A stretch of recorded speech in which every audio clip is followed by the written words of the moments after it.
Okay, so we did the prayer. I did the land acknowledgement, introduced myself as Michelle Robinson, she and her, and I invite Crystal to introduce herself and just tell us how you're doing. Quick check-in. Okay, Crystal, my pronouns she, her, they, them, and I am identify as a settler colonizer person, and also someone who is Canadian but grew up living mostly outside of Canada. And I'm a teacher, and today we had 2 classes had to go into isolation because there was one case of COVID with a kid, so it was a little bit of a doozy of a day. Yeah.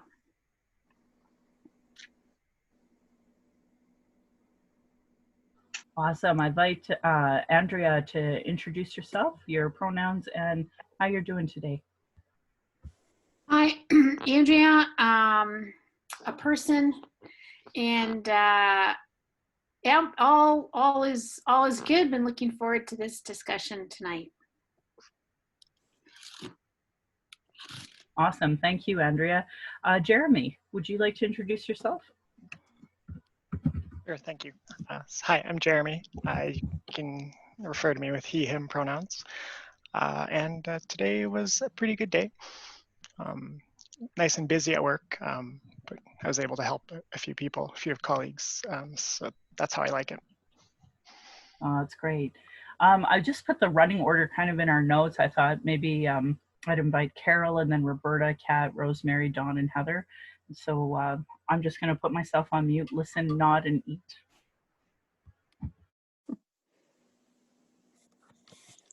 Oh, that's a good idea. Sorry, Carol, we can't hear you here. She's not speaking. Sorry, I'm muted. I'm not very good at the Zoom thing yet. I'm Carol Reese. I'm Roberta's sister. I identify as this is a first for me. I'm really interested in the topics that are covered and talking about residential schools. We're not sure of our background.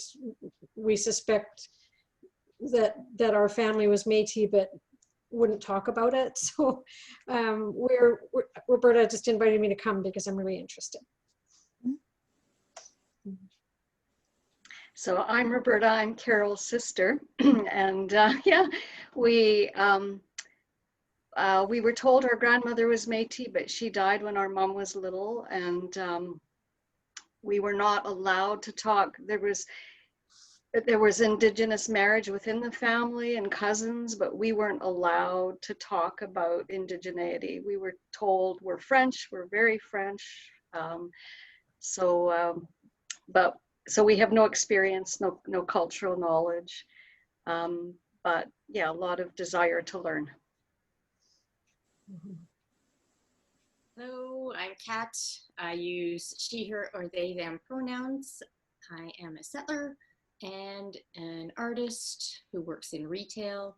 And I also run a book club called Settlers Book Club, focusing on settler stuff, and have been educating myself for the last, over the last 10 years about issues that affect Indigenous people, and also working towards reconciliation and truth. And thanks for being here, or thanks. I'm grateful to be here, and I'm doing okay.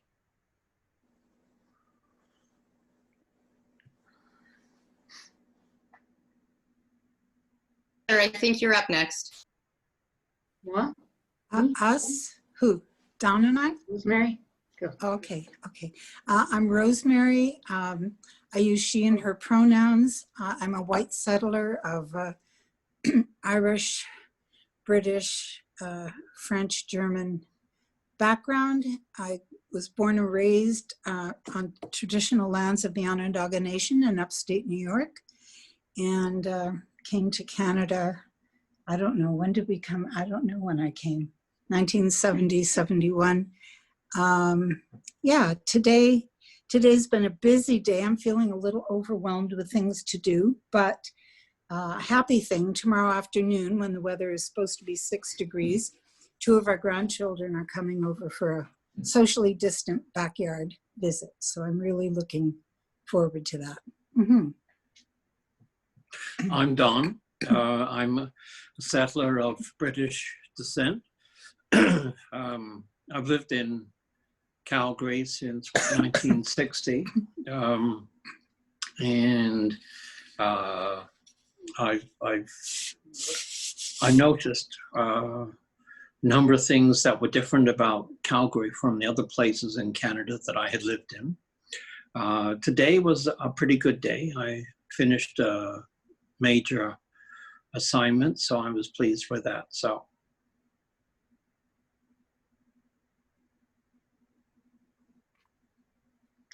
I'm on. My name is Heather. I go by she, her, they, them. I'm of settler British, mostly British heritage. And I was born in Calgary. My father was born in Alberta. My grandfather was born in Alberta, all on Blackfoot territory. My family's been in Turtle Island, on Turtle Island, probably 1830 on both sides. Yeah, I've been, yeah, thanks. Well, it's great. Thank you, everybody. Jeremy, go ahead.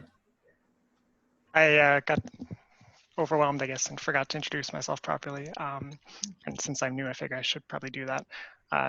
So I'm also a settler colonizer, French and English descent, I suppose, and a little similar to Roberta and Carol. My grandfather, basically got his Métis card just before passing away, but before that, it wasn't talked about in the family at all. Now it is like Eastern Métis, which I guess is also a controversial thing. But yeah, that's me. I socially and culturally have always felt like I belong to the settler colonizer group.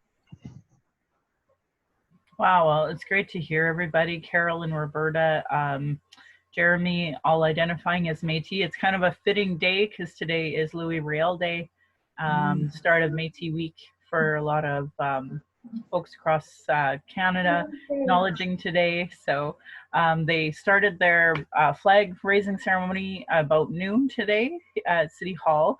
I think it was all virtual, so you might want to look on Métis Nation of Alberta. I think they're the ones spearheading a lot of the events. So I know I shared something from Calgary Library. They had a calendar of events as well. So just want to, encourage that if you can make a conversation or two and hear other people. I know Matt, he's a part of this. He's going to be doing some teachings through Zoom and such. So definitely look out for that. And as for the conversation, especially about reclaiming your Métis identity, I strongly, strongly encourage you to do that. I strongly encourage you to start your walk down the red road. I strongly encourage you to proudly start identifying as Métis, because the policies were put in place for you to not be proud of who you are, and your family has prevented you from knowing who you are for a reason, because it wasn't safe. They were trying to keep you safe. That's why we don't have our language in my family, because my family thought they were doing me a favor by not, teaching me cultural ways. And bigger than that, as we all know, Indian residential schools taught us to be ashamed of who we are. So by practicing, by me putting on ribbon skirts, by me putting on beads, for a lot of families, mine included, that's an embarrassment. That's a source of shame, because that's a pagan way. And in my family, the Catholic ways were taught to an abusive point. To the point that by even divorcing an abusive spouse, you were committing a sin. My family is sad I'm not Catholic. They're going to hell because of it, they told me. So like this, we're still there, right? So if this is 2020 and this is the way my family is, you know, of course, there's still a lot of people that are being prevented from being proud Indigenous people because their family is still ashamed of who they are. It was taught to be shameful. And judging by some of the comments in any article about Indigenous people, you can see where that still stems from a lot of Canadians too. So if you are ever struggling with walking down your red road, please don't hesitate to reach out and we can talk about it, because that's intergenerational trauma, and that was taught, that was imposed on you on purpose, so you would never be proud of your roots. And I don't want that for you. I want everyone to feel proud of who they are. And I wish settlers would see their role as, you know, facilitating that as well, instead of taking space on language courses and stuff like that. So the hope is we will all get there together, and I encourage everybody to, you know, explore who their Métis family are, so that you can proudly identify who you are, because you have the rights to. Canada doesn't want you to be proud of who you are, because they owe you a lot of land.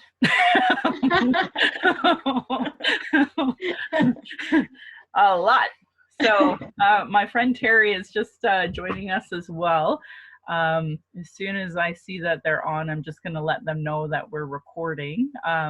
And Terry, I don't know if you're comfortable being recorded. If you're not, let us know. This is meant to be a safer space.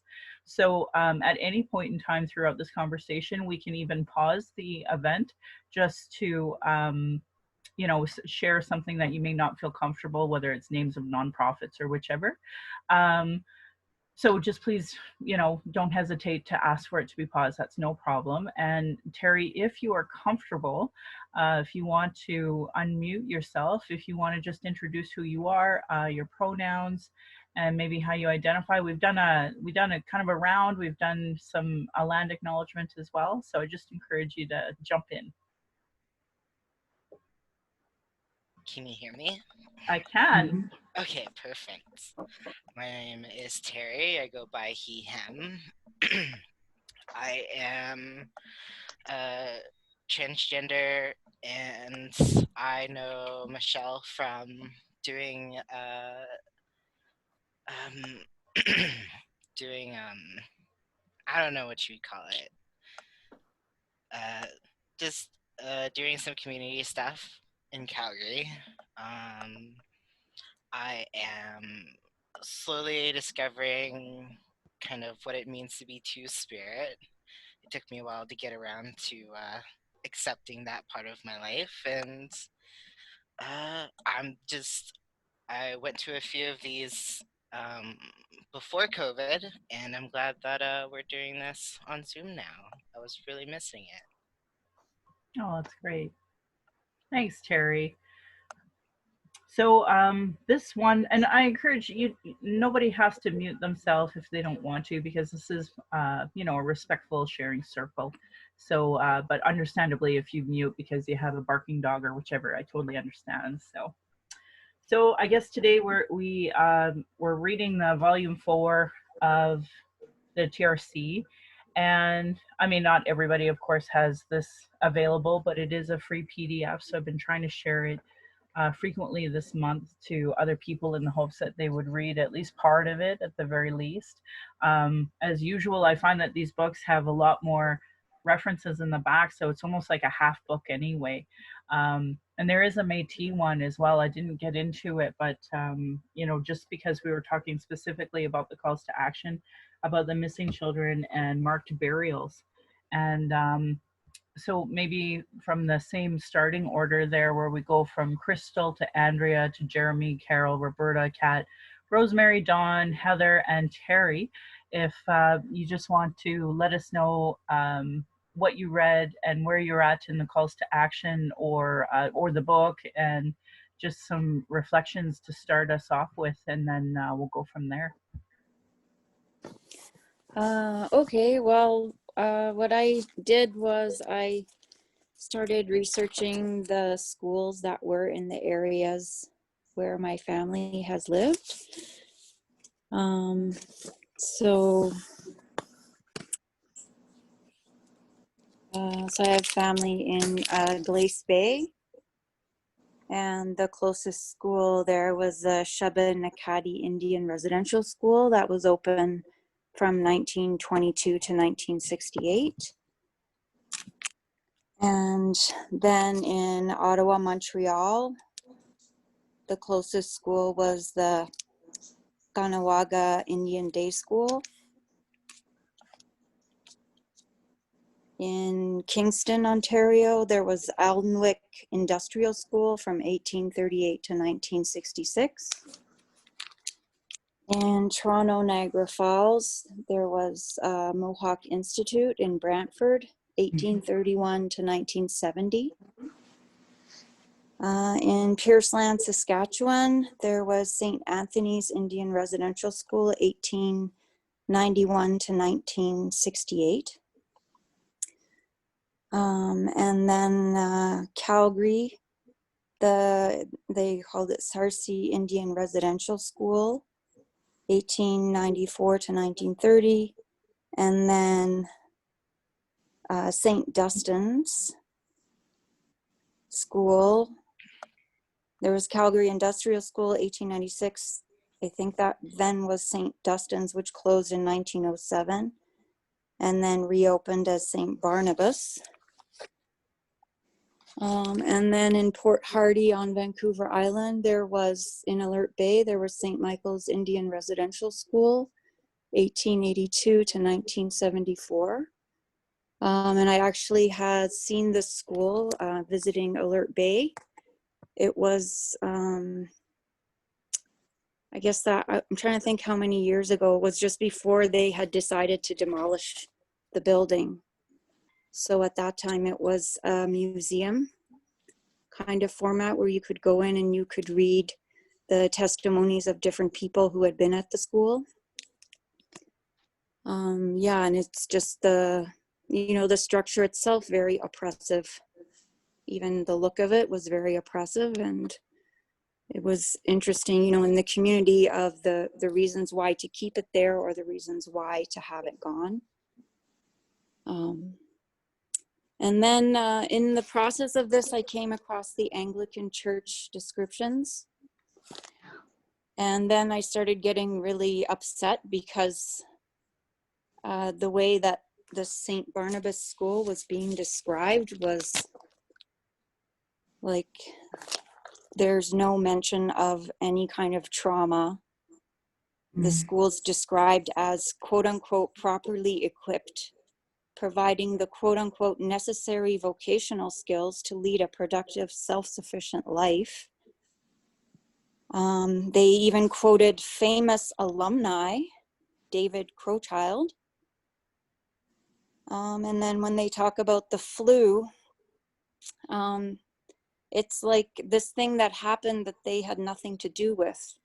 Not that they brought those children there and crammed them together in terrible conditions that led to all these people dying. It's just, oh, there was a flu going on and that just happened.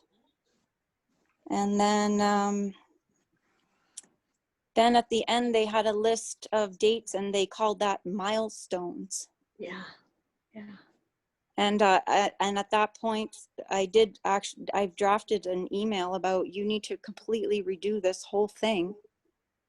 Like, this is completely unacceptable. And I couldn't even look at what they said about reconciliation because I was so, it was so upsetting to see that. And then I just thought, like, again, Michelle, what you're constantly saying, it's what you're constantly saying is happening over and over again, that, you know, people say reconciliation, but then they're still trying, like, now that I'm in the other book club, we're reading the Me and White Supremacy and the whole white innocence. Like, I'm just seeing that whole white innocence of, like, we were innocent, we just built these schools and we had good intentions, and like, and that, like, matters for nothing. Like, it matters not one bit what your good intentions were when you cause massive trauma and genocide. Like, the whole context of it is, like, flipped around. So anyway, I kind of got on my own, like a rabbit hole thing, going off in my own direction, but that's what I have to contribute.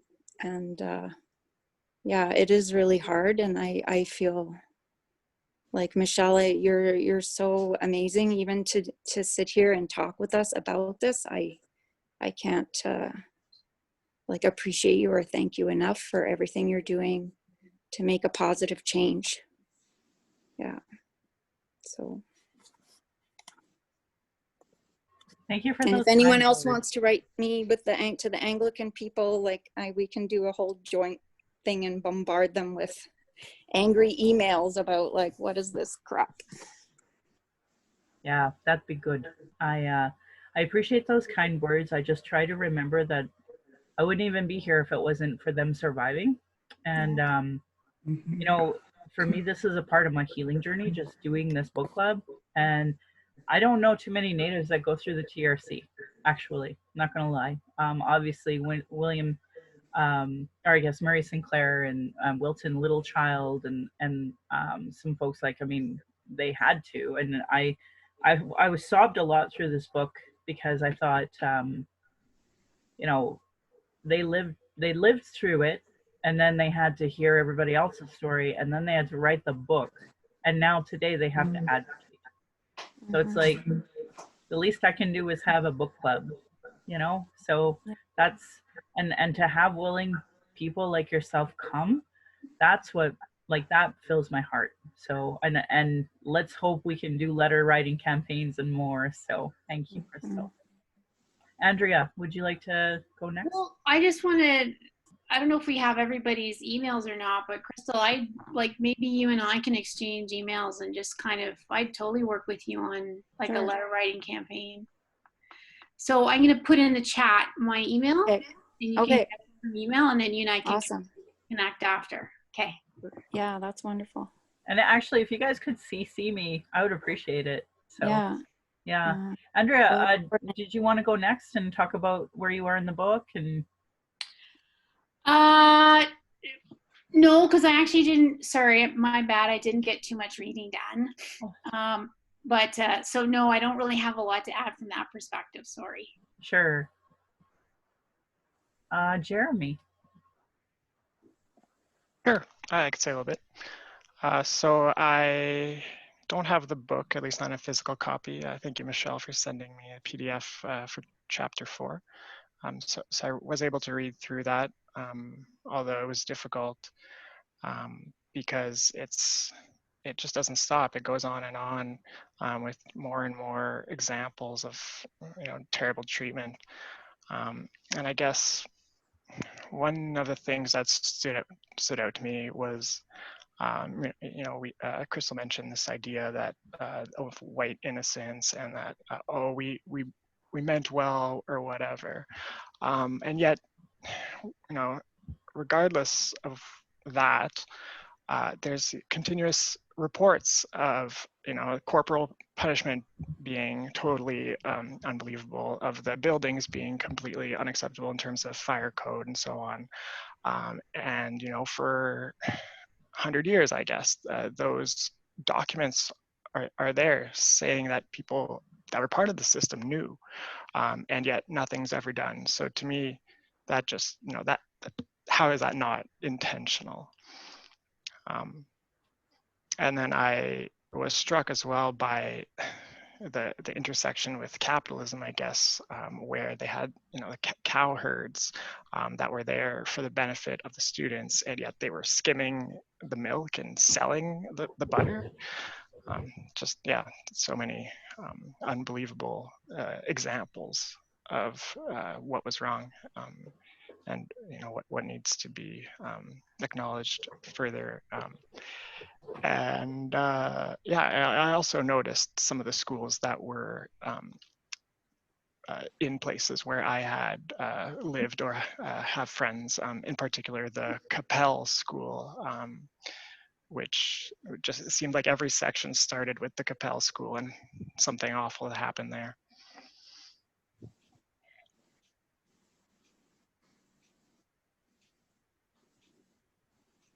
Yeah, that's all I have to say at the moment. Thank you. No, thanks, Jeremy. I appreciate it. Carol, would you like to chime in? Did you get a chance to read the calls to action or volume 4? I read the calls to action. I don't have the volume 4. book. I wouldn't mind having either the PDF or getting the physical book. But I did read the calls to action. Yeah, I'm so new at this. I don't have a whole lot to say. I just wondered though, when you're saying white, what were you saying? White innocence? Is that what you were calling it?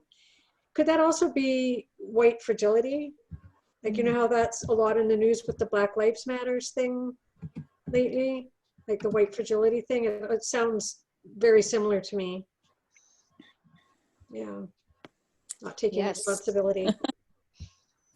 Yeah, it's kind It's of like one all and the those same. defense, it's like the defense mechanism, right? Like, Mm-hmm. yeah. Yeah. And Yeah, minimizing the harm. Sorry. No, I'm sorry. I don't want to talk over you. That bigger picture of it's funny because I think of Rosemary, who's been doing anti-racism work for decades, and I feel, even though I'm Native, I feel new at a lot of the terminology, and because of like in 2016 when Black Lives Matter stopped the Toronto Pride Parade. Man, we had some really intensive conversations from that. That was the founding of Voices, and now today, with the Black Lives Matter movement really pushing out some really great books and resources. I know my language has really changed, and I've actually been red flagged on Facebook for using the term white. So I can be called an Indian, I can be called black, but if I use the term white, it gets reported and I get in trouble. So I've started using YT to put white so it doesn't get red flagged. Like that's white supremacy there, where I can't even write about white supremacy without being reported now. And Crazy. yeah, so that, like, there has been so much change in dialogue and information, but it's hard to even try to share it. So I really applaud Kat and everybody here for reading books about white supremacy. I found the book about white fragility amazing. It really helped me feel so validated. And then as time went on, people were saying, why are we listening to a white woman talk about racism?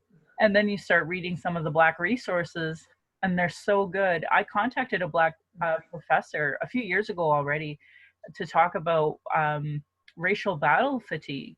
And that's the concept where you're constantly hearing like these negative things about your race and how it hurts your spirit. You internalize it. And that's why a lot of people are afraid to identify as First Nation, Métis, or Inuit status or non, because Canada does a really great job with their propaganda to tell you are, inferior or whatever. And I know, one, that's not true. And two, they do that to absolve themselves from their responsibilities for the trauma that they have, imposed, as well as the lands that they've stolen. So I really encourage to unpack like microaggressions in these terms, because I found them so empowering to really proudly be who I am today. Yeah, but go ahead, Carol, if you have more questions or more comments that you'd like to add. I was just going to say one quick thing. I don't want to take up too much time. My daughter, both of my daughters live with me right now. They're 27-year-old twins, and they have both mentioned to me, one tonight in particular, mentioned when I told her I was doing this, that in their school in this day and age, when First Nations people were talked about, they were talked about in the way that they were like long ago ancestors, like that people, Indigenous people, don't even live nowadays. Like it was taught, and so that's how she went through elementary school believing that Indigenous people were way like ancestors many years ago. And nothing was talked about with regard to residential schools or anything like that. It was just, it's weird how kids, and now the CBE want to take any teaching of anything with regard to residential schools out. They want to remove that from the curriculum. It's sad, because she's the one that I was talking to tonight, my daughter, is a teacher, so she's kind of upset about that. So anyway, that's all. No, I appreciate that share. Thank you so much, Carol. My computer is super slow, so I'm trying to get you your PDF. But basically, if you Google TRC Volume 4, then it's available. And you can, if you do that, you can go through it right now with us as well. So, and, you know, I'm lucky enough to have a copy, and I encourage everybody. Thank you, Jeremy. Thank you for your Oh, comment thank there. you. Yeah, I really encourage everybody to grab what they can and go from there, because it's really good. So who would be next? Carol, Roberta. Yeah, get to go after my sister. I was struck just even in the description at the beginning, the figures just completely brought me to my knees. The number of children who died, and the number, like 32% of the government and schools didn't even record the names. 23% didn't record the gender. 49% didn't record the cause of death. And I think, talk about a parallel universe, you know, that just wouldn't be happening in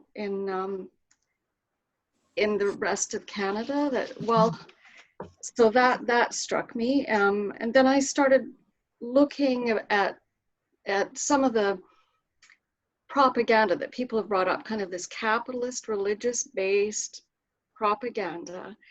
And one thing I came upon was, you know, the food experiments they did with Indigenous children. They put children, half the children on an adequate diet and the other half basically on starvation diet. And the rationale was that children were coming in malnourished and underfed, but research shows the exact opposite. That children came into the schools with health, very high on the health index, and got very sick in the schools. Mm-hmm. Carol and I grew up in the Crow's Nest Pass, very near Brockett, and the school there was the Sacred Heart School. And I noticed in the first 20 years that it was open, 65 children died. Like in 20 years, 65 children. And the parallel universe, so where we lived, there were families who had family on reserve. Our mom used to go play bingo with her friends on the reserve. No, I know, but no one ever talked. Like it was like this trauma that you didn't sit down and have a conversation about. And our dad had two friends who'd been through residential school. And they would talk, but not directly about it. I don't know if that makes sense. It's like the trauma was too great, and both had suffered a lot as young men. They were both men. And then as they got, that was Buddy Van Loon, yes, and Don Big Charles. And when they got, they were friends until our dad died. But it was, to me, it was interesting how you talked, but you didn't talk. You knew, but you didn't know. Yeah. And so Buddy Van Loon's daughter was my friend, and she and I never talked about it. She and I played together. We rode horses, but we'd allude to it sideways, but never. So I found that interesting, the whole shaming thing, and what shame won't let you say, won't let you admit. Yeah, so, and like Crystal, I was very disturbed by the Anglican sites and all, because there was another school, St. Cyprian's, that was near Pincher, that was Anglican, and yeah, it drove me nuts to look at, because it sounded like it was actually advertising for it. Is there a chance, Carol and Roberta, because I actually, when I had read about the one in Brockett, and I, like, there was a fire as well and such, and I was wondering, was there a monument there? And I put it out there on both my Facebook and my Twitter, and it got reshared a couple of times, but I never got an answer. Do you know if they actually have any sort of memorial whatsoever there? Considering, like you said, 65 kids, that's a lot. And that's just the first 20 years. It went going on another, that was just 89 to 1909, and it didn't close until 61. Yeah, I don't know if there's a monument there. I don't either. Yeah. Well, thank you. I appreciate that. Kat, would you like to tell us if you got to read the book or the calls to action or where you got and some reflections? Yes, I read the whole calls to action. I checked on Beyond 94, and there are 2 of them that are not started, calls 75 and 76. 72, 77, and 78 are in progress, and 71, 73, and 74 are proposed. So, I mean, they're working on 3 out of 8, basically. I also have made a personal list of where I went to school and the residential schools that were in the areas where I went to school. And I was horrified to find out that 2 to 3 residential schools were still active when I was actually in school. So I'm thinking about that and want to make an artwork about it someday. I also did a quite exhaustive research on Treaty 7 residential schools. So I made a list. I can share it if you like. I also researched the number of dead that were recorded and if they had a cemetery or gravesite and whether it was on public or private land. There are 2 on private land, one that Michelle talked about before, the Dunbow School, and the Red Deer Industrial School is also on private land, but that one's actually accessible to people. And there's a number of visits that have been to that site in Red Deer. The Remembering the Children's Society of Alberta was created to remember the Red Deer Industrial School victims. And there's minimum 69. And you know that they couldn't record or didn't record everybody at every school. So all the other schools on Treaty 7 land look to be like they're on all of the reserves. I also saw that there were some memorials at some of the schools, like in Gleason, the Old Sun School has a commemoration there. And that looks to be, and Red Deer as well. Apparently Red Deer was really bad, like one of the worst ever. And that's where, yeah, I went to junior high and high school. So that really hits home. Yeah, I really bawled actually on that part because it is private farmland and you can access it by looking through binoculars at Fort Nomato, but that, like, you can't walk on it by any stretch, and that's unacceptable. And my understanding is that there are still graves there. Yes. And I've been to Fort Normandeau. They don't, like, they have an acknowledgement of the school. It's not like mine. I'll get to mine here and when we kind of do a round, and I'll show you what's not at Red Deer. And then Michael Daw, who is a counselor and a historian of Red Deer, said that there is one in the middle of the city actually as well. And Lyle, who is one of the lead male elders out there, he's like mentioned in this book and mentioned the ceremonies that he did for that commemoration that you're referring to. So that was part of where I bawled like a baby, because that was really intensive, that this should be huge news and it's just not. Yeah.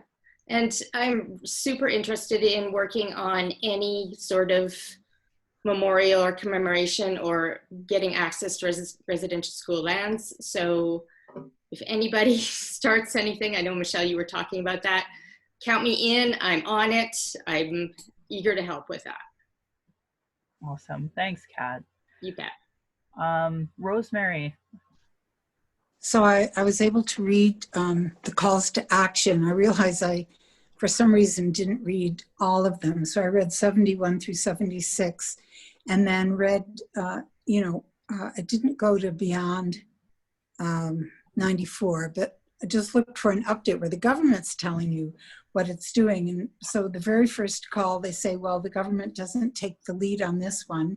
And then the next ones, they talk about money that started in 2019 that would last for about 3 years to basically implement the others. But when you actually go to the others, basically all they're doing is starting conversations with community.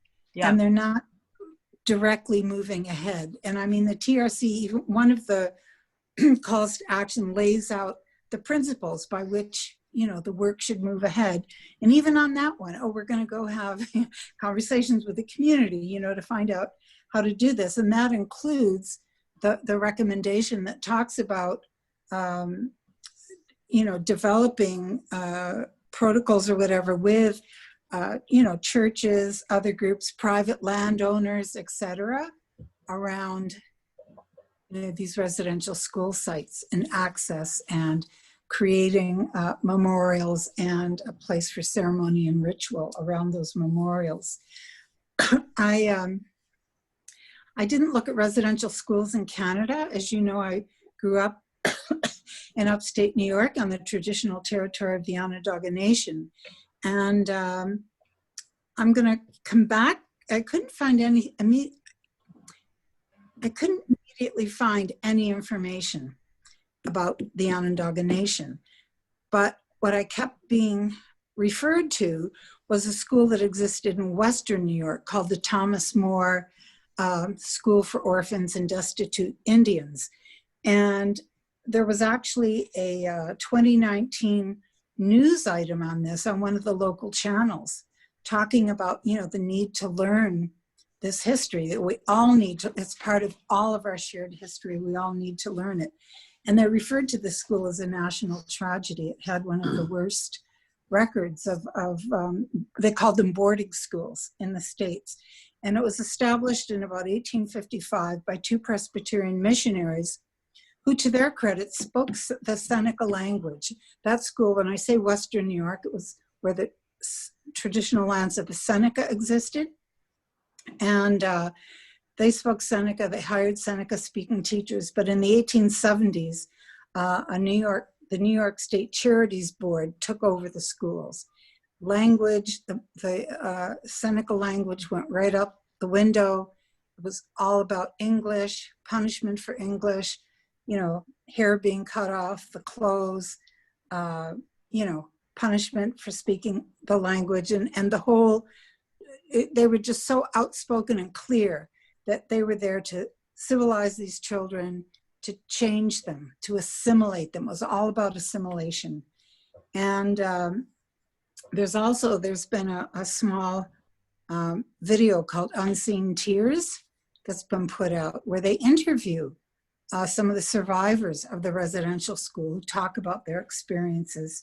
And the one thing that really hit me was they talked about the disconnect so many of the children, when they eventually left the school, a disconnect, right, from their own communities, from the society they were supposedly being assimilated into, and a real feeling of being lost.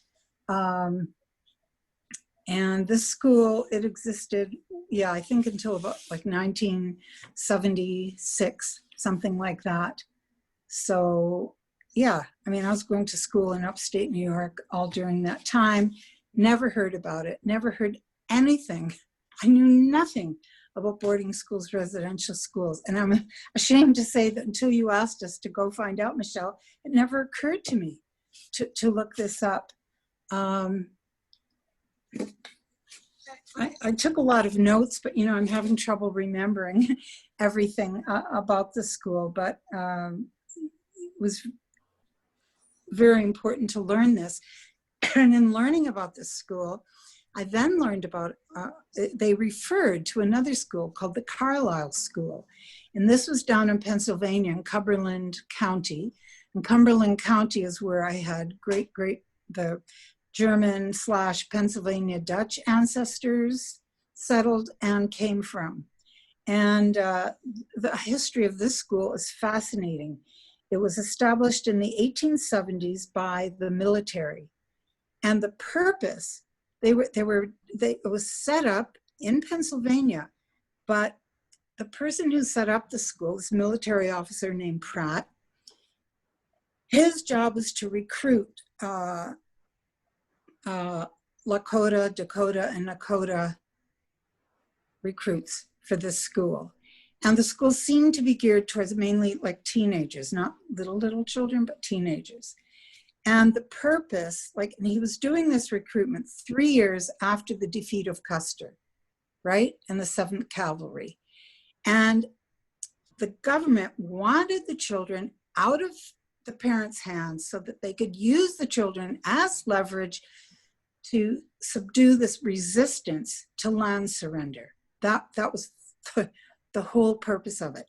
And the way they convinced the chiefs to even let their children go in the first place, it was very sneaky because they'd already surrendered some land, right, through, I don't know if they were called treaties or different agreements.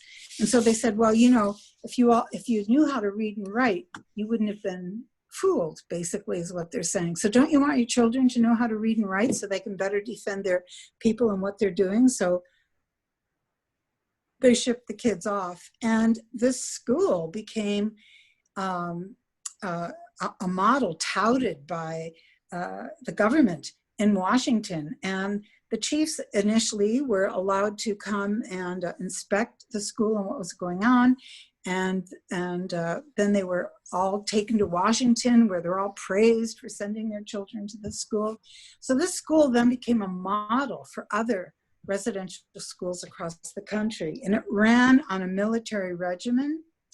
The teen boys all wore uniforms, girls were all in dresses, haircut, the whole thing.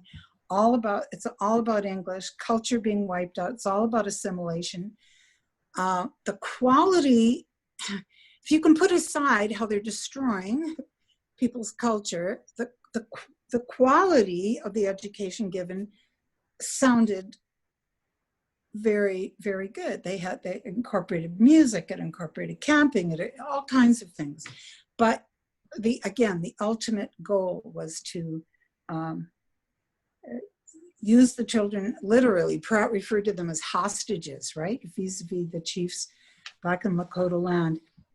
And children from all over the US went. The Cherokee went, Ojibwe went, Oneida went, Seneca went, and 157 students I found out from the Onondaga Nation went to that school. And these were students who had been going to a day school on the Onondaga Reservation. And I haven't been able to find out information about that day school and whether it was kind of a boarding school on the reservation or what, but I intend to find out more. And today, the Carlisle School, it's now part of this military establishment. It's almost like a museum, right? And they're all proud of this history. And the Sir Thomas More School is, it's part of the administration buildings on the reserve at Cattaraugus.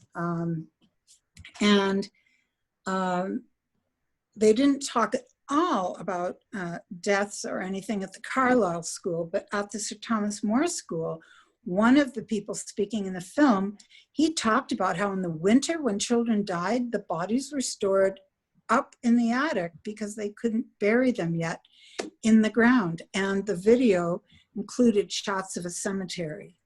So it was definitely the same issues, children dying, etc. And they talked about how even with Carlisle, eventually, communication with the chiefs and others stopped, and people did not eventually they may have found out that their children had died, but it was a delayed communication, just nobody cared.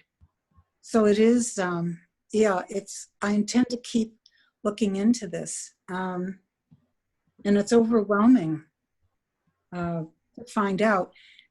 Two other things, though, that were interesting.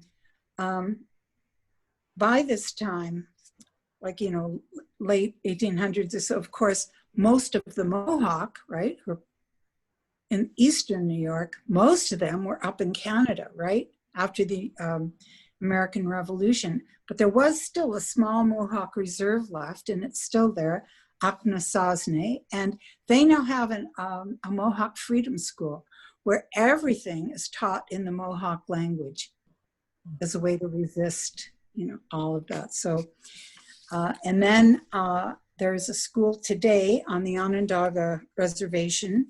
It's one of three, and I find this interesting. This is what I want to find out. It's one of three schools in New York that are funded from the New York system or from the federal government as part of a treaty-making process.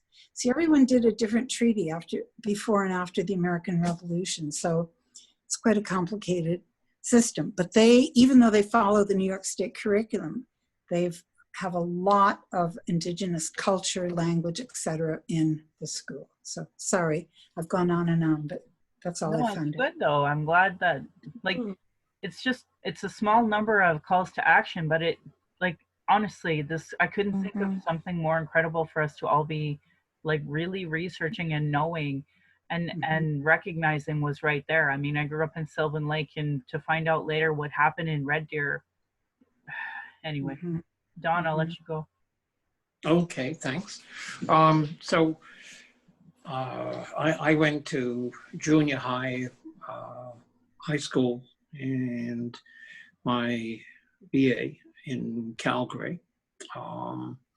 And it strikes me that I vaguely think I heard about a residential school or a day school in Calgary itself that was part of the Roman Catholic diocese. And I'm not sure whether that later was turned into an early part of the campus of St. Mary's University. But I haven't followed up on that. But when I was thinking about the missing children, I sort of thought about the first time I went to Heritage Park in Calgary, and so this was actually when it was just being finished in the early 60s. And so, and if you go to Heritage Park, I think it's basically the same now. But in the school building that they had there, they had a picture of a class of girls in their teens from the Siksika Nation, from the school there. And, I mean, it's sort of the teenagers were all in Western style dresses. But when you looked at their eyes, there was like the eyes were very strange. They showed some inner horror of what people have been experiencing. And when I saw a film called White Man's Land, Black Man's Country, there was a picture of an African leader who'd been captured by the British in Kenya. And he's sitting on the ground with his hands manacled behind him, and his eyes had the same look of horror. So I was just thinking, it's funny. I mean, here we are, horrible. Here we are in Calgary with Heritage Park. And what do they have? What do they have there? I mean, they're on the reservoir, and across the reservoir happens to be some indigenous land, and there's just no recognition in Heritage Park on that. And I bet if we went again, to this day we would find the same thing, and the same thing of, oh, we didn't know. which also includes, and we don't care. It's not important to us. If it was important, it will be memorialized within Heritage Park. So I don't, correct me if I'm wrong, Roberta, but I think some of that is changed because Ellen Gasser, who coordinates the programming, she works with a lot of Indigenous people. They work at Heritage Park to do Indigenous programming, but I don't know how far that extends in terms of any of the houses, or like, I don't know how the program is carried out. Do you, Roberta? Well, I know they have a teepee. They got a teepee recently, and some members of the Siksika put the teepee up and did a ceremony. So I think they did it properly. So that's as much as I know. That and they're making an education program around it. So I know they're working on it. Okay. I really think it's important, though, Dawn, to recognize what you're saying, though. So, for example, my husband and I, our family went out to where the bow meets the elbow yesterday. This is literally yesterday. They put up a brand new RCMP statue, and on there has a quote from one of the board members. It's like, just imagine nothing being here at this time. Yeah, like, and this is like a recent fact, like long. It was 2017, so we already had years after the TRC. So they're still picturing Indigenous as not there, you know, that wasn't one of our major trading posts, that there was no buffalo. Like, they're still completely erasing us. And this is today in Calgary as art, right? So I think Dawn's point remains, but I'm happy to hear that, Roberta. But I know I've spoken to people, there's politics behind there too. And I'm not going to lie, because of white fragility, those who do identify as Métis, as First Nation, like the type of microaggressions these nonprofits still are imposing on people. So like, we put up with it in the hopes that we can get some real education in a place like Heritage Park. But at what cost for racial battle fatigue, and how many women and men and Indigenous folks lose their job for having the audacity to tell them they might be wrong on something. So I also wanted to just pick up on a comment from Crystal, and so about the residential school at Alert Bay on Vancouver Island. And so Rosemary and I went there. So I was to Alert Bay. To Alert Bay. And so, you know, we heard about, I'm sorry, I'm being distracted by our cat. So on a serious point, there we go. Okay. So, you know, I really wanted to go to Alert Bay to see the carvings, you know, the totem poles, to see the museum. And the museum there was the one that had been built beside the residential school. Yes. Okay, and so in it had a new name, and the name meant rising together, and they had a huge exhibition on of masks that had been stolen from the Kwakiutl people after a potlatch in the 1920s. And so these masks had finally come back. And it was just so strange to weird. It felt really weird to me to look at the residential school. And so this is going back to what, 2006? So quite some time ago. And it's sort of just this sort of feeling of evil, of horror, which emanated from that building. And so I wondered, you know, wow, so how can people bear to have this still here? You know, And so when a number of years later it was torn down at the wishes of the Alert Bay people, the Kwakiutl, I was really glad to hear that, you know, because I could really understand that. That was, you know, just such a reminder of the horrors that people had undergone there. That's great. Thank you. Thank you, Don. Heather.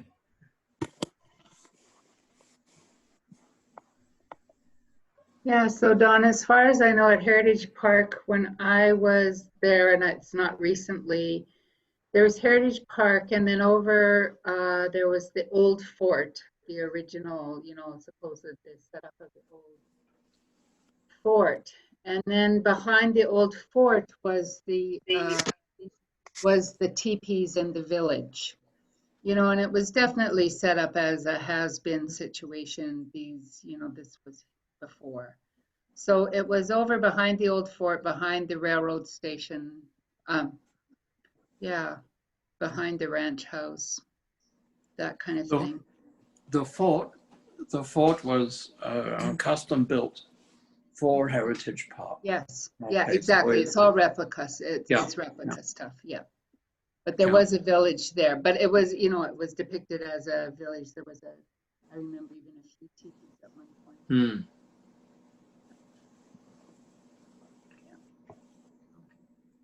For my journey, I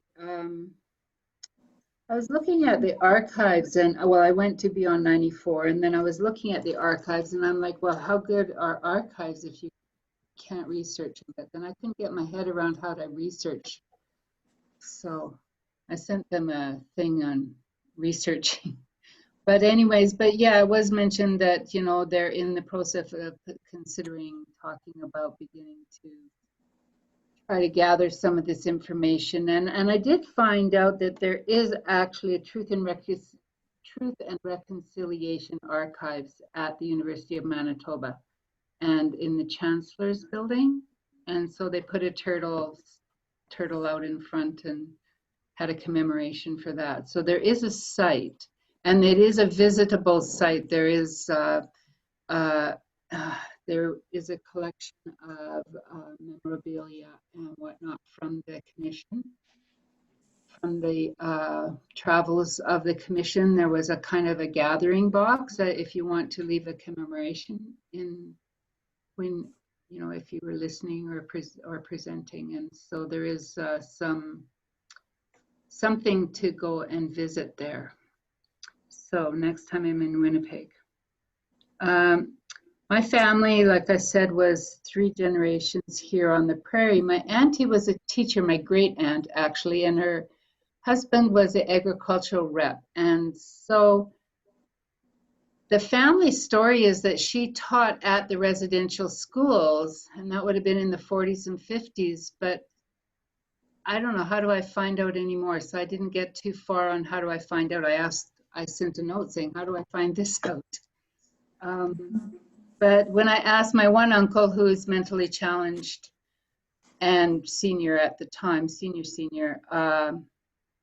he said she taught at all different schools, you know, and she would leave the family. She would cook out on the weekend and leave the family. So the kids were still at home, maybe not really young, but they were still at home. So I'm saying the 40s.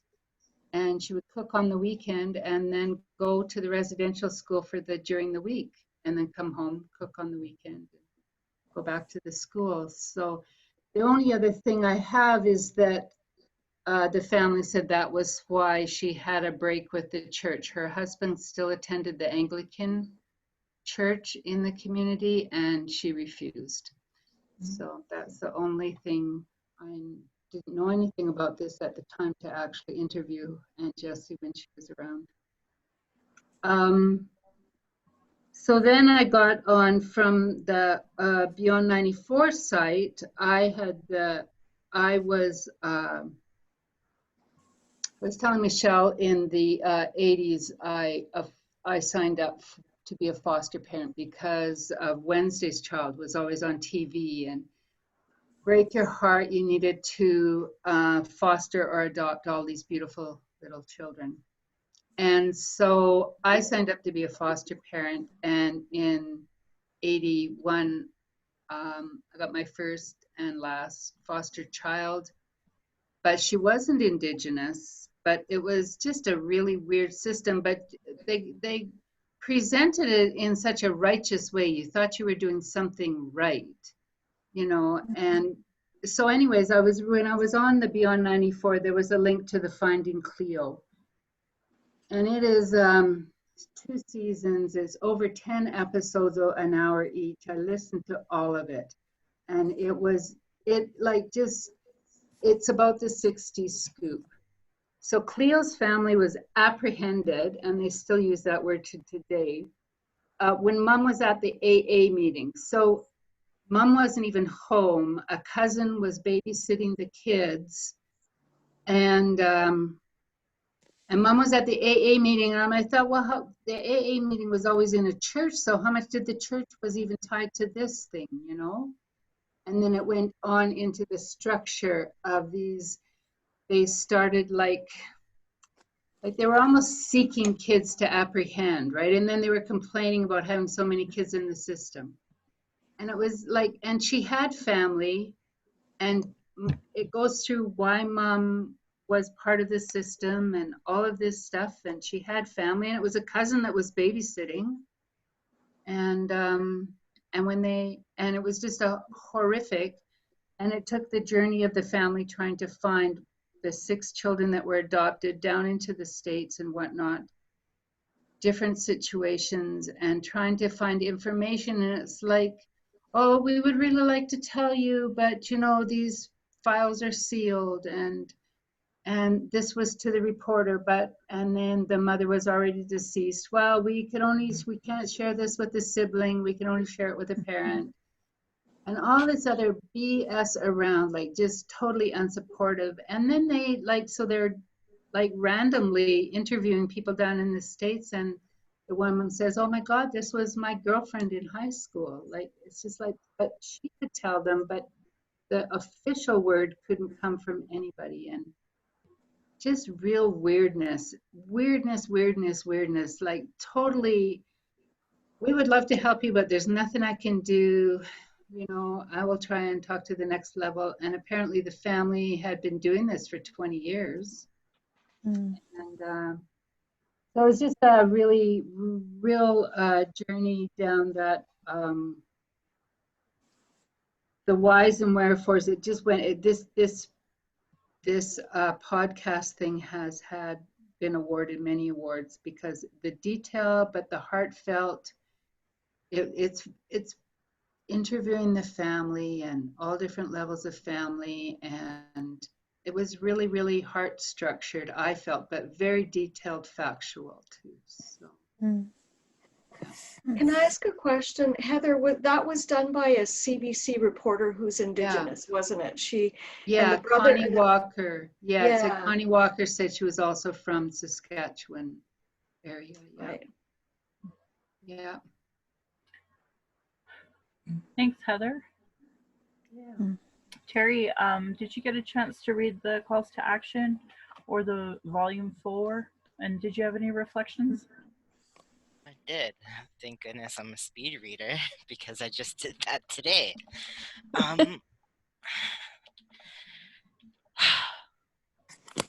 As an Indigenous person, it just, my first reaction is just that like fiery righteous rage deep in my belly, you know? Who would treat kids this way? How could this happen for so long and no one stand up for them in a way that could help them, right? Like the displacement of power and greed, and I think the saddest thing about it, and the thing that makes me the most angry, is that it still exists. Mm-hmm. You know, that it's taken this long for people to even realize that it happened. You know, there's so much gaslighting on such a large scale, right? And it infuriates me, people who abuse their position of power. Just, it really gets to me, it gets under my skin. And I think it's supposed to. I think it should, you know. But what do we do with that? We protest, we write letters, and all of you being here gives me such comfort. It really does. I have depression, I have PTSD, I have these things, I have intergenerational trauma. I was really angry for a really long time and didn't know why. But now I'm 31 years old, and something about having that matured adult brain really helps in deciphering, why do I feel this way and what can I do about it. So I'm so grateful that everyone here is educating themselves and are, making a spot for yourself and everyone else to continue the fight against this kind of atrocity. It should never happen again. It never should have happened in the first place, but I feel like we really need to make sure it never happens again, right? I'm from the States. I didn't know about residential schools. I just knew my family's Cherokee. All I knew is that they ran and hid in the Louisiana swamp, and that's kind of where we stayed.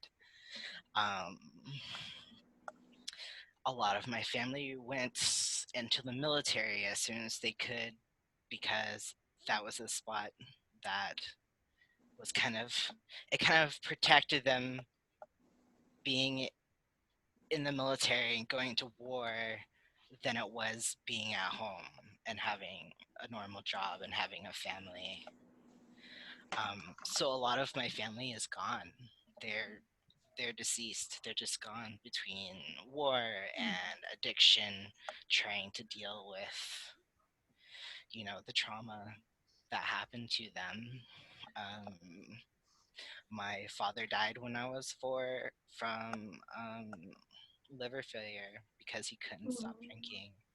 And his older brother got ran down by a truck, and they took off, and I grew up with my grandparents, and they were mourning their children every step of the way. And there's a lot of stuff that I didn't know and didn't understand because they couldn't talk about it. I couldn't understand why my father refused to claim his citizenship as a Cherokee man. And then, I realized he did it to protect me. He did it to protect his children, because in the States, like Kara was saying, in the school system, they teach you that Indigenous people are long gone, that there are people that once lived, like the Romans. And I'm sitting in class and I'm just like, what the fuck is this? What do you mean? I'm right here. You can see my face in front of you. What are you saying to me right now? And even I tried out for a school talent show, and I used the one song I knew, and they went, "Nope, you've made that up. Go home. That's nonsense. Just go home." And I cried so hard. I didn't understand. And from that point on, my grandparents just stopped talking about it completely. Before there'd be these little hints and stuff. And that was it. And I didn't understand why.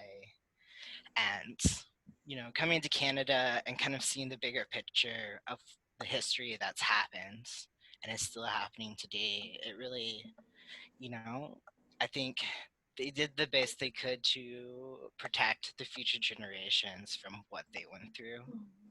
And I am doing my best to stay educated and keep learning and advocate and just connect with other people who have the same kind of values and empathy for what's happened and what's happening. So reading this, it's very much, I think we can all imagine what it would be like to have your child or someone very important to you taken away by someone you couldn't fight against. And I think that really hurts, but I also think we need to not lose that. It's stronger to stay sensitive and to learn how to stand up for people than to shut down. And I tried very hard to shut down, but I think it's against my DNA to not survive. So I think that's all I have to share. I know a lady whose mom worked for one of the residential schools here in Canada for like the last year or two that it was there. But it was one of those things where she, come home, don't really talk about it, don't ask me about it, right? So I wish I had more of that story to share, but unfortunately I don't have that. Well, I appreciate you sharing, and I appreciate everybody sharing. I'm going to do a screen share because I have some pictures I can show of because ultimately we are talking about the memorial sites, right? The burial sites. I think it's disgusting. I can't even contain my rage that I have towards Canada for not commemorating every single residential school. It really bothers me that we need to have this conversation. I can't believe we have to have this conversation, but ultimately, what I'm trying to show you is not something that you would see from others. So, you know what? I'm just having a bit of a problem with this stupid screen share because, of course, it's at the top. So let me just get this other screen set up so I can just have it like up, because I don't know why this is always such a pain for me, but it is. So I have the calls to action. I don't want those. I accidentally took something out. Okay, let's see if I can get this to show again now. Because I want to show you my residential school. And so my family's from way up north. And can you guys see Samantha? Yeah. Okay. So I went up to my cousin's wedding, and this was Samantha's first time to go up to Yellowknife. So we took all the pictures. So where she's at right now is at the corner there of Brock Drive and Ragged Ass Road, which anybody who's ever been to Yellowknife knows that that's for some reason like this funny, well, I think it was Tom Cochrane who has that, or one of the old Canadian group, they have that Ragged Ass Road song because based off of this place. So I took Sam there, and I have one of those Ragged Ass Road signs somewhere in this house. It's just kind of mine. This is my auntie's home that she has. So it was middle of July. It was beautiful. So there's Sam and my little niece Kihu, and this is after the wedding part. I have tons of pictures of the wedding. So they have a beautiful lodge there with the teepee. So this is where the ceremony happened. You can see where the chairs were, and that's where my cousin got married. This is my granny in the red. My mom is right beside there. The person laughing, that's my auntie, my Uncle Bob, my Aunt Eileen, my Uncle Rick, my Uncle Ken, my Auntie Barb, the new bride. She's a part of our family. And my cousin, blonde there at the very end, he was the one who got married. Like, we are direct cousins. So it's so funny how, you know, it changes. But so basically my family went to Fort Providence, and how interesting, it's Métis Day and I have that stuff queued up. They went to Fort Providence, and the original one burnt down, and so they rebuilt, and a lot of the kids went down the Mackenzie River to my family's Indian residential school, Sacred Heart. And by the time that we had gotten there, I don't know if it was purposely burnt down. So in the middle there, that old fellow, that's actually my grandfather. Wow. That's my grandfather and my girl. So, and I'm trying so hard to get to my Indian residential school here. So that was my brother at the time in High River. So that's my same mom, same dad. That's my brother. All right, and I somehow think I have gotten out of this because now I'm in a different one. So let me see if I can find it. Shoot, I thought I had it all queued up here. Oh well. See if I can bring up another screen share of it.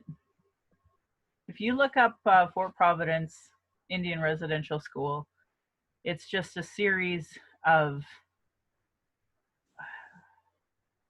memorial slabs, huge ones. And they say things like, the little girl was 3, unnamed. Elizabeth, last name unknown. Maybe a few teachers, you know, they have that. So it's haunting. I'm not gonna lie. There's a white little path that goes up to it. And then that white path is where you go, because not all of the area is marked. And it was actually said in this book a bit about that. So this memorial that they have is about 9 panels. It's prior to the TRC, so it used really awful language like, you know, oh, sickness, never acknowledging the role of, you know, starvation policies, underfunding, all those other things. So anyway, I thought I had it all queued up. I can't seem to make it work. I don't know why that didn't work. I'm sure I'll bring it up on my phone. It'll be just fine. But I wanted to go over the book a little bit as well with folks. And for folks who are new here, normally how we share our circle is that we let the Indigenous speak first. So that way, that conversation is kind of led by Indigenous. I went through the whole book.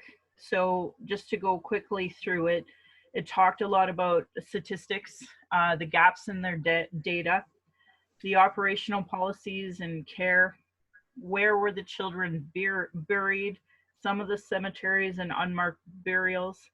And then it had a lot of information about the structure of the schools destroyed by fires, other buildings surrounding theirs that were, you know, had fires, the lack of regulations that there were.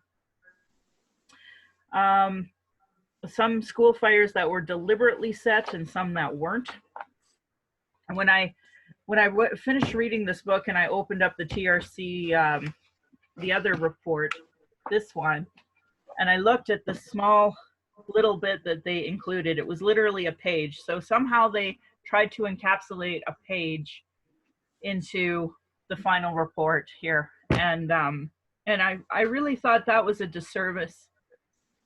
I would never be mad at the TRC because it's impossible to encapsulate all of this into one book. And I understand them. I think them doing the summary book was such a great idea for folks who just can't bring themselves to read all the volumes, but to at least have something to give them that clarity from So this, the summary itself only has like a page, and then it goes into the calls to action. And the irony was that I don't remember coming across some of these quotes that were in the summary report that weren't in the volume 4. So I'm sure it kind of piecemealed it a bit together in order to get it there. So, you know, for calls to action 71 to 76, yeah, no, 74, 75, 76. Yep, 76. Okay, so we are. The bottom line is we have graves that don't have names. We have families who don't have their loved ones. And I can't understand this travesty. I can't understand how we talk about genocide and people just are glossing over this. I can't believe that we're glossing over the fact that we can't go to these Indian residential schools and have a commemoration acknowledging the deaths. I can't believe it. I'm infuriated about it, actually. And it's so hard because we're, you know, it was last week was Remembrance Day. So I was reading through a lot of the Indigenous vets and their contributions to the First World War, to the Second World War, while reading this book. And it went very clearly the different policies that were laid out. If you were following me on Twitter, I actually took screenshots. I was posting pictures of some of the ridiculousness that I'm so angry, I don't even know how to talk about it, actually, in a lot of ways. So I did take a few, I'm that awful person that dog ears, and I did that. And I dog-eared a little bit about Old Sun and Pagan reserves that were where children had died, and we still don't know if there's memorial sites to this. This is in our area. This is something that I think, I'm really sad to say this, but if we don't do it, I don't know who will advocate for these things, because I don't know people going through the TRC, and especially in the depth that we are. And I sure as hell, which just fucking pisses me off, do not see Canadians infuriated that dead Indigenous children are buried across this fucking country and nobody gives a shit to give them a fucking memorial burial. I can't wrap my head around this. I cannot wrap my head around my daughter being taken from me, dies in some foreign school. Nobody tells me, nobody marks her goddamn grave. We sell the land to a fucking farmer and everybody is fucking A-okay with this. How are we here? How are we here as a nation? If we were going to talk about no other TRC, like to me, 57 is one of the important ones because every public servant needs to know, but they don't. My MLA that I ran against is putting forward a bill talking about acknowledging everybody else's genocide except Indigenous. Today. That's what was talked about in the legislature today. So it wasn't enough that people didn't help me run. It wasn't enough that they just fucking stole what I had to say about whatever it is I was talking about for Indigenous human rights and just fucking went with it. It wasn't like nobody is talking about these human rights atrocities and violations. This is genocide. We are literally having a book club while somebody's child is not even properly acknowledged on our treaty territory. I mean, I give settlers a bad time for their privilege. I give them a really hard time. But right now, today, the biggest thing we have is the Jack White Goose flying as a grave in the Queen's Park. Like, that's not a acknowledgement of the bigger picture of Indian residential schools on Treaty 7 territory. And everybody's okay with it. You can't even write 6 million more without it being a hate crime. And yet there are Indigenous kids today that are not being properly acknowledged. And everybody is A-okay with it. Everyone. And I cannot wrap my brain around this. This should be a top priority policy for every party, for every Canadian. And it's not. What matters more to them right now? Their internet. Yeah. I'm so pissed off about it. I can't even encapsulate how my Indian residential school, unfortunately, I thought I had it all queued up to show you. They have at least a commemoration there. I don't like the way they worded it, but it's one of the only ones that exist. Mm. How is that? I can't understand how a single Canadian can sleep at night knowing this. Not one. I don't understand. So I dog-eared a little bit about the amendments here in the Indian Act on page 37. In 1884, the Indian Act was amended to give First Nation band councils the right to frame rules and regulations for the attendance of school children. And I found that really odd because chief and council wasn't a thing yet. So the way they even worded it in the TRC pissed me off. And I'm not going to be mad at the commissioners or the folks that made this, because this is the most important document I can come across. 1894, the Indian Act was amended again to authorize the government to make the regulations and secure the compulsory attendance of children at school. These regulations could be applied to the Indians of any province or of any name band. So, 1894, I mean, Alberta wasn't even a province yet, because that was in 1905. So this is like 11 years before Alberta even exists. The amendments gave government authority to establish an industrial school or a boarding school for Indians and commit to these schools children of Indian blood under the age of 16. Once committed, could be kept there until they reached 18. In 94, there were more amendments done. And I won't go through them all. Some of these were so infuriating, I just cried. I took pictures and threw them on Twitter. Nobody gave a shit. Nobody shared them. Nobody fucking cares. And I can't understand how a single Canadian sleeps at night. I'm not going to lie. It just pisses me off. This is legislated genocide, and people still denied this.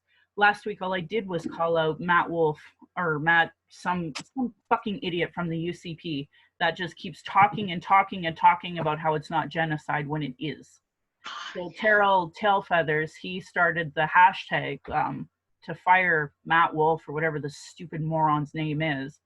And I just can't even comprehend how he can, like, I literally was posting pictures from this volume, giving that source. Nobody from these stupid progressive parties who claim they care, retweeting a damn thing. I'm a former fucking candidate. They don't care.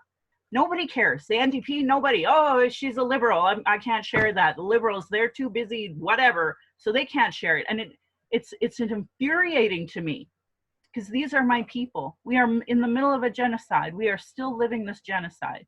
And we can't even share information that is for everyone. Nobody, there should be campaigns to start these memorial sites all across the country. It's private land, it's private farmland. I don't understand how a single farmer can feel comfortable plowing over a dead Indigenous child that was forcibly removed from their family. I can't wrap my brain around this. So, really angry about it. Dog-eared a few other things here that are, I know a lot of the things that I dog-eared actually showed a lot of RCMP involvement. So in a lot of our languages, RCMP translates into those who take us away, that type of terminology. And I mean, we as a group have worked on TRC for quite some time. And what I can't understand is how, like, it's been embedded throughout all of this conversation, how it is people still cannot comprehend the historical context of why police are so detrimental to Indigenous people. Like, I think it's purposely ignorant, just as this UCP government obviously is going out of its way to deny Indigenous education and such. But, you know, it's just so infuriating that everybody is just A-okay with it. I can't even wrap my brain around it. So, and then it talked a lot about tuberculosis. A lot of the conversation revolved around tuberculosis and the sickness, and them knowing that they were purposely getting all these kids sick and doing nothing about it. I don't understand how Canadians sleep at night knowing that. you know, going over some of the tuberculosis here. Campaigns of this nature had a significant impact. In 57, a survey of Roman Catholic schools in Cardston, Alberta showed that 229 students on 195 had no evidence of tuberculosis. This was after they had actually instituted a vaccine policy in the mid-1950s. So prior to that, they were A-okay with the death of all these children, right? But residential school students were still being diagnosed and treated for tuberculosis in the 1970s. I mean, I know elders today who still have that issue. Talked a lot about fire hazards, have a lot of dog-eared stuff about that. Oh, poor policy about construction, firefighting, the lack of policies that were federal jurisdiction over provincial jurisdiction. A lot of these schools were made before provinces even existed. And that really wasn't, I think, pointed out enough. I wasn't pointed out at all. I had to keep pointing it out. And it just annoys me that we're here. So they had fire pole escapes at one point in time. They thought that was reasonable to have like little 5-year-old Indigenous kids going down a fire escape. And they wondered why the kids wouldn't do it. Oh, and then there was this one about the failure to report allegations of improper behavior from Indian Affairs or to the police or both, failure to take action, failure to believe students and parents talking about abuse, government failure to report abuse to police, failure to support police investigations, failure on the part of Indigenous Affairs field staff to report properly on the prosecution of Indian residential school staff to senior officials. So they talked about a teacher, you know, beating a child and then just getting transferred to another school. Failure to screen effectively when hiring. Failure to protect students from abuse of other students. And actually that's something my uncles talked to me about, was that their abuse was actually from other students. Failure to assist victims. There's, to this day, there's no, you know, intergenerational trauma resources for Indigenous people. The White Bison Society, which I'm lucky enough to have a certificate through, was started in the States. And that is one of the only programs I've ever come across that talks about intergenerational trauma. To this day, Alberta Health Services do not have proper you know, counseling services for Indigenous, never in, you know, culturally appropriate. You can never smudge anywhere in these health facilities. It's disgusting. So, and then it talked a lot about runaway issues under the term of truancy. And it talked about the scope of that problem and the lack of reporting and how people died. And it even talked about Charlie Windeck in this. And I cried a lot through this part because, like, they named these kids and they named why they died. 3 girls ran away from the Anglican school in Gleason, Alberta on the afternoon of March the 8th, 1962. Since there was no school the next day, the girls were going to be allowed to go to their nearby homes at the end of the school day. The principal made no effort to locate them. The girls visited with a local family and did not try to return to their homes until the evening, when they were overtaken by a blizzard in which 2 of them died. So we don't know their name. We don't have a memorial for them. They are not referenced. We know Charlie Windeck, but we in Treaty 7 should know these names. Mm-hmm. We should be honoring this, just like we would. Like when we talk about Orange Shirt Day, we should know these names. These are the names. And when there should be a freaking stone somewhere commemorating this. But we're not there because it just doesn't seem to care for people right now. We can't even get this Beaufort Towers taken down, for Christ's sakes. So the restriction of the use of the Royal Mounted Police. So after years and years of legislation forcing them to, they actually then changed it so that basically what was happening was the RCMP was charging Indian Affairs so much that Indian Affairs made the decision that, oh, well, you know, let's try not to call the RCMP at first, which of course then resulted in more and more deaths from kids running away. and nobody looking for them. And they have stories, horrific stories in this about that. So I was pretty pissed and pretty mad. Nobody seems to care. Burial policies and practices. So here was another conversation where it talked about costs. Not the humanity, but costs. Mm-hmm. So this pissed me off a lot. And they talked about burying some of these children in Red Deer at the municipal cemetery at one point in time, and how Duncan Campbell Scott finally agreed to reimburse. And they talked about, you know, $30 a child and $50 a child, and how that was so much hair splitting that a lot of things didn't happen. That's why a lot of kids were never sent home, because it would be so expensive. And I just find it infuriating that everybody seems to be okay with this. So it didn't talk about Indian hospitals as much as I thought it would in here. It did reference a little bit of the Edmonton Charles Camsell Hospital, but Indian hospitals have been all across the country to segregate them from the whites and to try to treat the tuberculosis, but really what it was just continuing it. So identifying cemetery locations.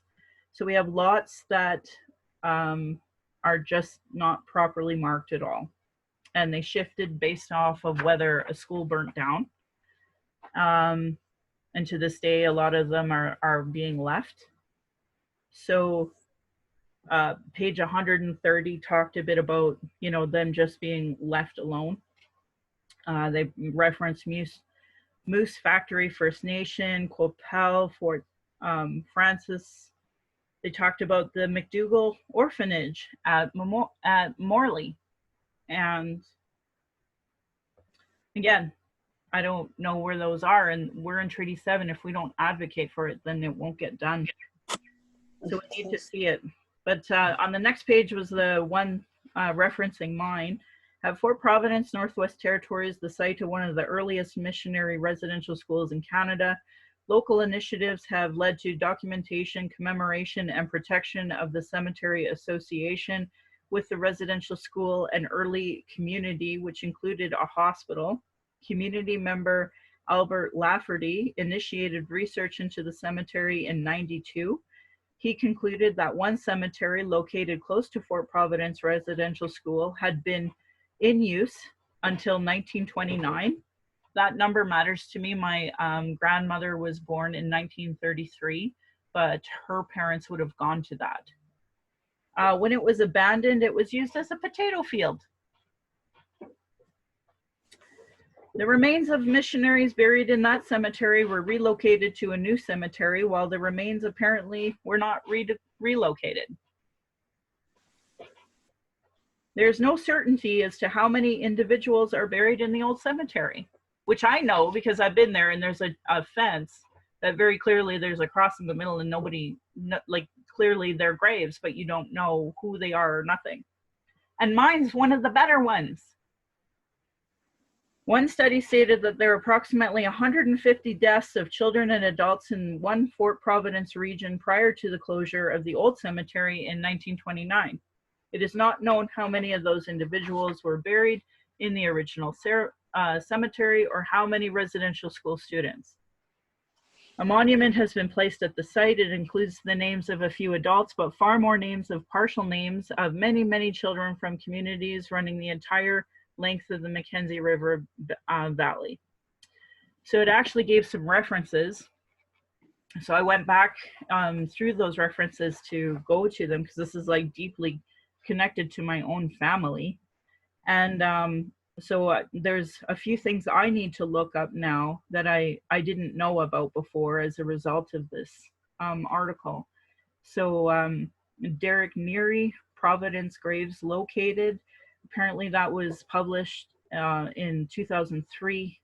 And then there's more, but I have to look up more of that information. And again, I'm going to reemphasize my family is a little more acknowledged than others. And I don't know how this isn't a national crime. Like we talk about finding Chloe, that's one little girl. We're talking about thousands of children. Thousands of children. And my UCP government doesn't even want to acknowledge it as genocide. Yeah, Andrea? You're on mute, honey. I can't hear you. Sorry about that. So is there anybody at, the UFC doing any kind of work on this? Like, I would think it would be an organization like that that would kind of want to have that, like the historical facts of how many kids are missing, that they could, archaeologists might go in and do some research there. Do we know of anyone there at UFC who's doing that? UFC? Yeah. What did you say? I don't think the UFC cares. I don't think anybody cares. I can't emphasize this enough. No one cares. No one. Like, no one cares. And it's actually worse than what Michelle is saying, because they're actively blocking. It says on this must have been a quote from Beyond 94, because I'm not very good at taking notes anymore. It says blocking the creation of statistic reports. And so that was this summer. That was the report, was that people are actively blocking the use of the little amount of stuff that's been collected, and they're blocking the creation of reports or anything putting this information to use. The people blocking, is that like us whitey pants people? Yeah, someone is. Yeah. That's who it always is. Like right now we have the UCP purposely trying to take out this information. This is historical. That would have been a short note from one of the Beyond 94 points. So wherever it said in Beyond 94 to do statistics and whatnot. So that was one of the short notes. I think it goes beyond not caring. I think it's very deliberate. Like if you stop, just think, for any of us who've ever walked through any cemetery and you come across the cemetery of a child, it's right here. Just think of the power. Yeah. If there were physical memorials for every child or every group of children, and they were all over. Thousands. And I think that would bring home to people what those residential schools meant and what colonization has meant in a way that other things don't. I think it would really hit people. They don't want people to be moved at that emotional level around these issues. So I'm sitting here going, if we could find even just one, like from Treaty 7, just one to start with, and create some, go ahead. I mean, do we have to wait for permission? Depending on where it is, aren't there places where you could probably just engaging with the Indigenous community in the area, create a monument or markers? That was the impression I got from that Beyond 94 there. Beyond 94, where they're in community consultation and conversation, where it's like that stalling, because like ultimately, from what I've seen today coming from the NDP and from the Liberals and everybody, it really is to be federally. I know, being a part of our party, we are getting ready for a federal election. We have to, because we have a minority government. And I know damn well all of the progressives are going to be like, well, Trudeau sucks, so we're voting NDP, and then the Conservatives get in. And the Conservatives don't have any Indigenous agenda whatsoever. And then the Liberals can go, we tried, but then, Canada didn't back us. And then it's...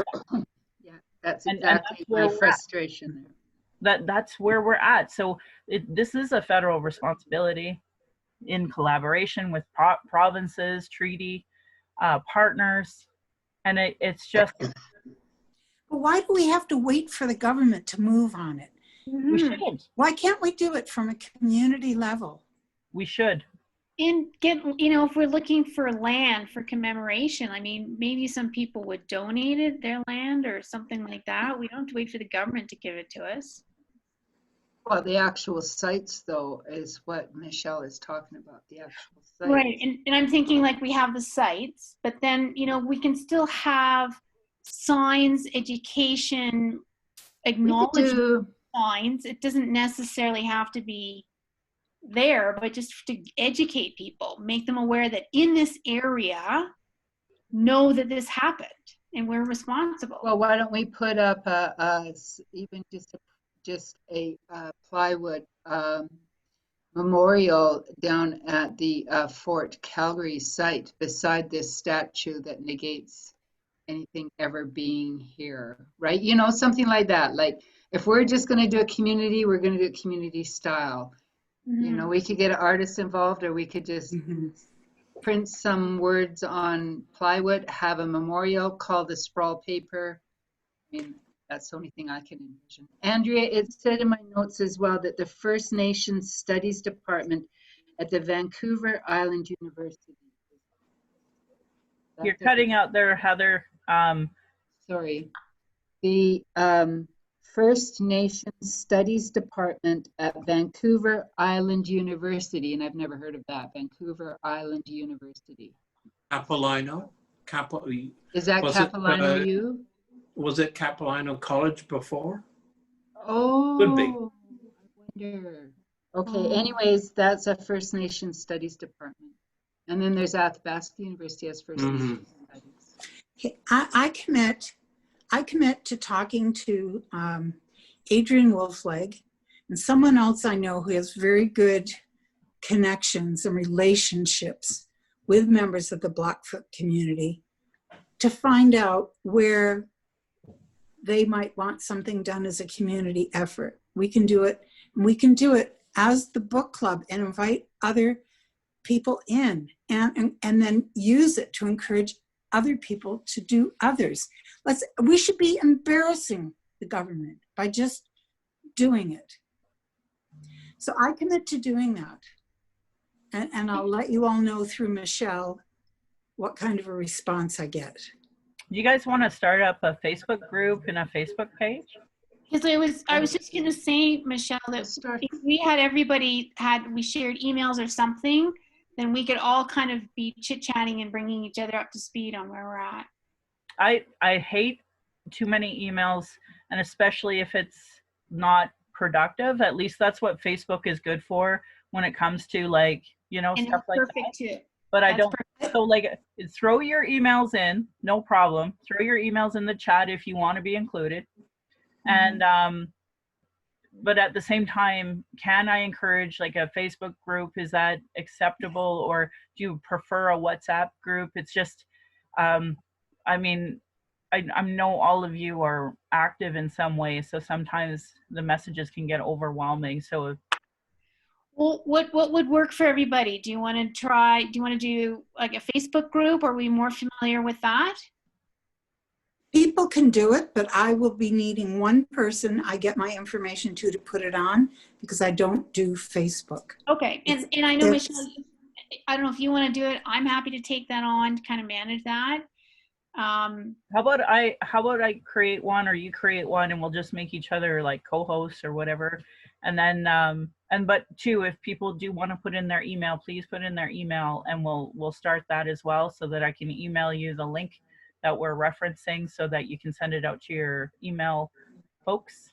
So could I verbally give my email to somebody to put in the chat? Sure. Okay. Okay, so it's my name, all one word, small case, Rosemary Brown @shaw.ca. Okay, perfect. And then who will I contact once I start getting, where do I send well, you're going to send the email list out to all of us, right? Yeah, if you want to take down my email just as a reference now. Okay. It's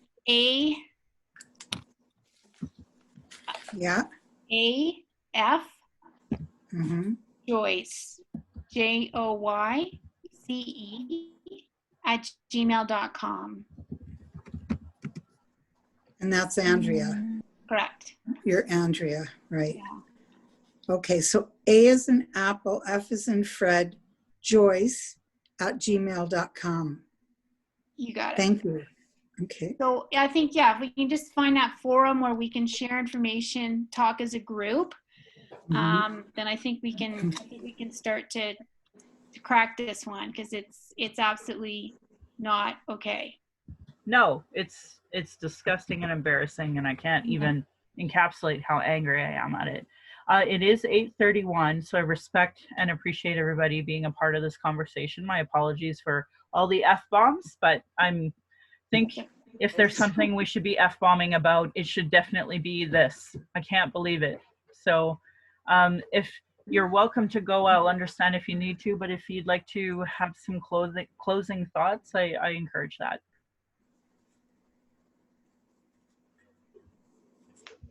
Well, I'm glad we're going to do something for those kids. It'll help me sleep better at night. Excellent. I want to make a lot of people not sleep better at night. Sorry. No, I think that's why we're on the same page. Yeah. Same for me. Awesome. Me too. Thanks to everybody. I'm really grateful to have heard your opinions and your input, and always Michelle. Huge thank you for all your work, your emotional labor, your love for us, and please know that we appreciate you, and we're in it together with you. Yeah, we are in it together, and I don't know about these governments, but I know I care about reconciliation, and I know the Indigenous population, like, I'm privileged, and I know that a lot are still working on healing. I know 3 people right now that are suicidal.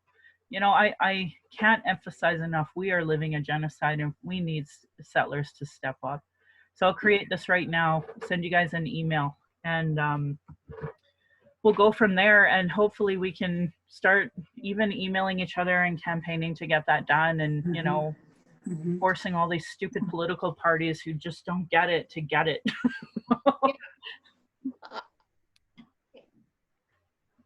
Can I say something? I was thinking of something that Terry said, and I wish I could be more excited.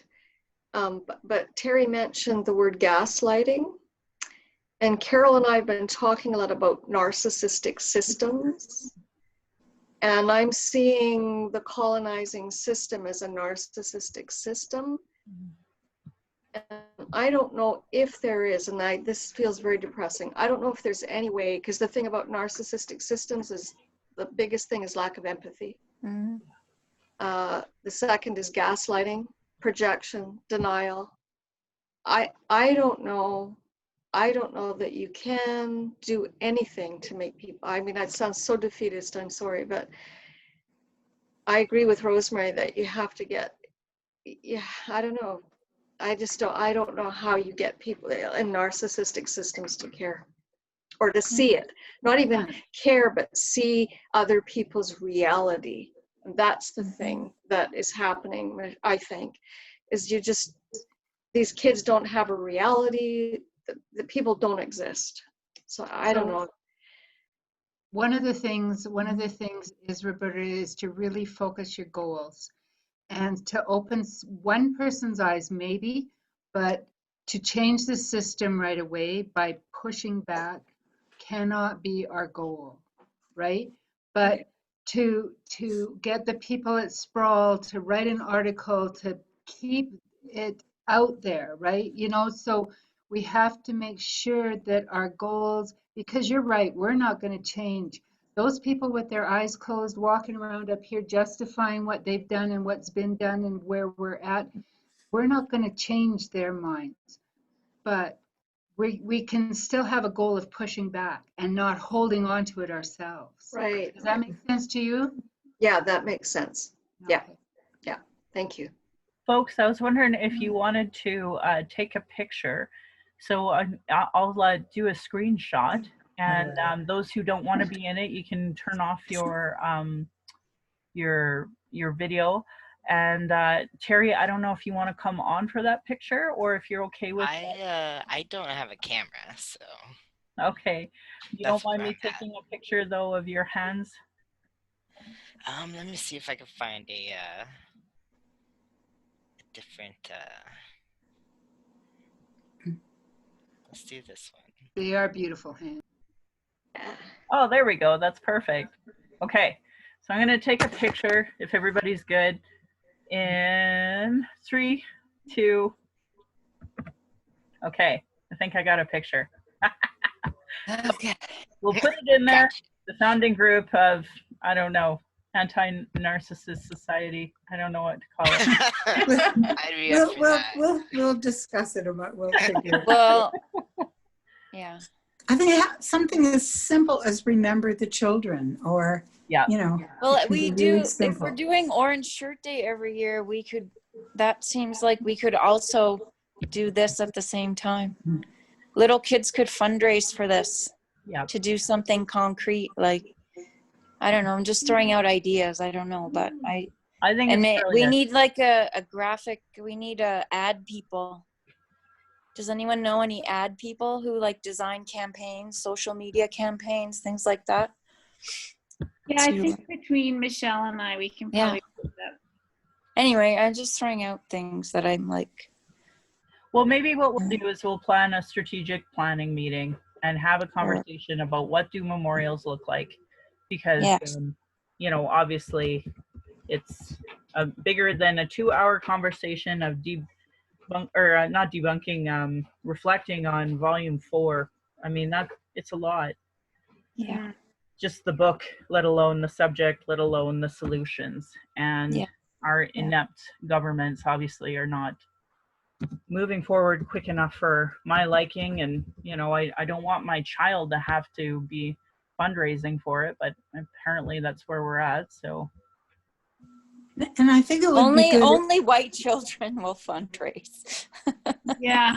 I think it would be good too if the memorial went beyond commemoration and also became a call to action and to reference the child welfare system, because that's the continuation of residential schools today, right? Yeah. So anyway, just a thought. yeah, and you know, I'll because I wanted to reach out to especially Senator Sinclair's office, but obviously I think the introductory message needs to be, here's our book club, here's the YouTube link to our book club, here's our Facebook group that we're starting. Nothing, you know, without you kind of email start and get moving. And then once we become, you know, bigger and a real conversation that, I mean, it's embarrassing.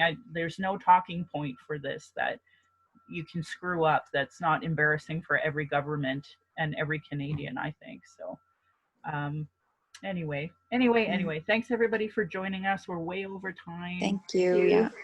Thank you. Thank you, Michelle. Really good. Thanks, Thank you. Michelle. Yeah, Thanks, thank everybody. We'll you. be in touch. Keep well, everybody. You too. Yeah. Yes. Too. Yes. And does everyone remember next month, Oh, All Our Relations by Tanya Talaga? Awesome. That's a good one. Okay. all our relations.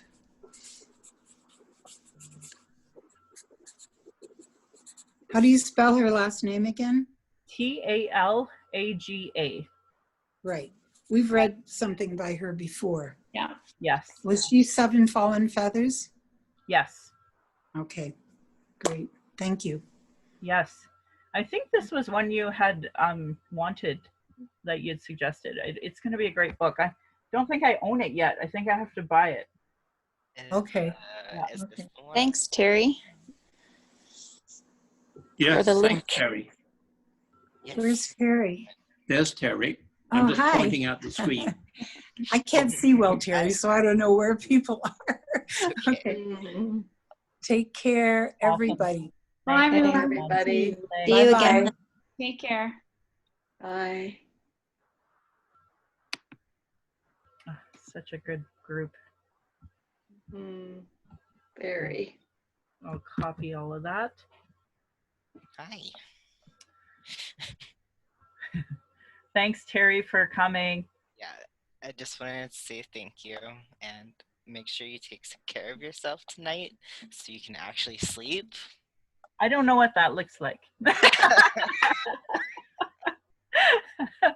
Right on. Thanks, Terry, for everything. I appreciate it. Good night. Okay.